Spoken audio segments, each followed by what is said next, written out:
स्वागत है आप सभी का गाड़ी ज्ञान मंच में। आज के वीडियो में हम सीखेंगे टैपेज सेटिंग। तो चलिए शुरू करते हैं। हैंड ब्रेक के टैपेज सेटिंग को करने के लिए नोज प्लायर की मदद से वायरिंग हार्नेस को पहले आप निकाल लें। इसके बाद फ्लाईव्हील को जीरो मार्किंग पर ले आए ताकि हम अपने इंजन के TDC पर फ्लाईव्हील को लॉक कर सकें। 13 नंबर के बोल्ट से फ्लाईव्हील को आप लॉक कर लेंगे इस तरीके से।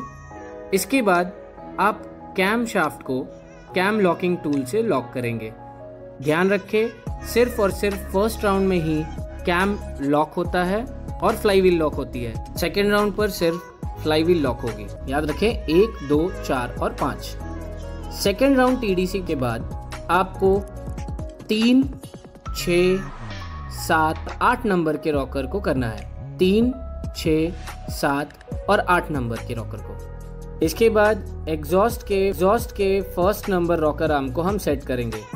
14 नंबर के रिंग स्पैनर से हमें अपने लॉक नट को लूज करना है, जिसके बाद हमें अपने पेडेस्ट्रियल के लॉक नट को 19 नंबर के रिंग स्पैनर से लूज करना है।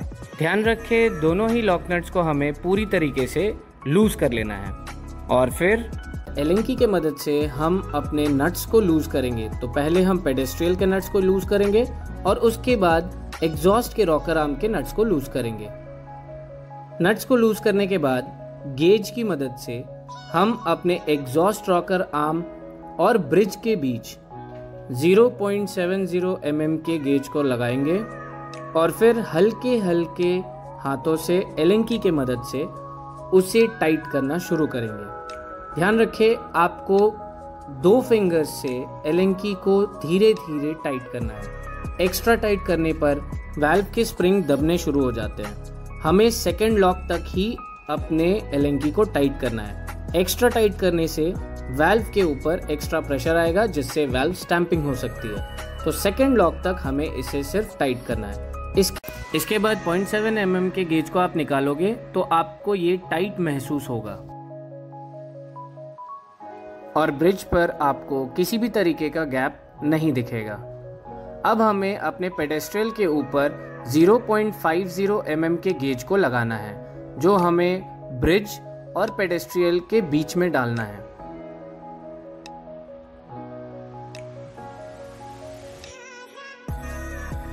इसके बाद हमें नट्स को टाइट करना शुरू करना है। 2 फिंगर की मदद से आपको इन नट्स को 2 लॉक्स महसूस होने तक टाइट करना है। ओवर टाइट करने पर वाल्व के स्प्रिंग पर, जिससे वाल्व स्टैंपिंग हो सकती है। अपने एलेंकी के हेल्प से टाइट करते हुए 19 नंबर के रिंग स्पैनर से बोल्ट को टाइट कर लेना है। इसके बाद 0.50 mm के गेज को ब्रिज और पेडेस्ट्रियल के बीच से निकाल, जिसके बाद हम टैपेज सेटिंग को चेक करने के लिए ब्रिज और के बीच 0.20 का गेज लगाकर चेक करेंगे।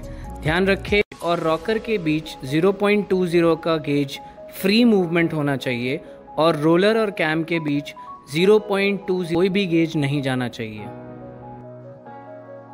अब हम वाल्व को स्पेशल टूल की मदद से लूज कर लेंगे। लूज करने के बाद 0.60 mm के गेज के थ्रू हम अपने इनटेक वाल्व को सेट करेंगे। वाल्व के क्लियरेंस को वेरीफाई करने के लिए गेज को वापस लगाकर वेरीफाई करेंगे।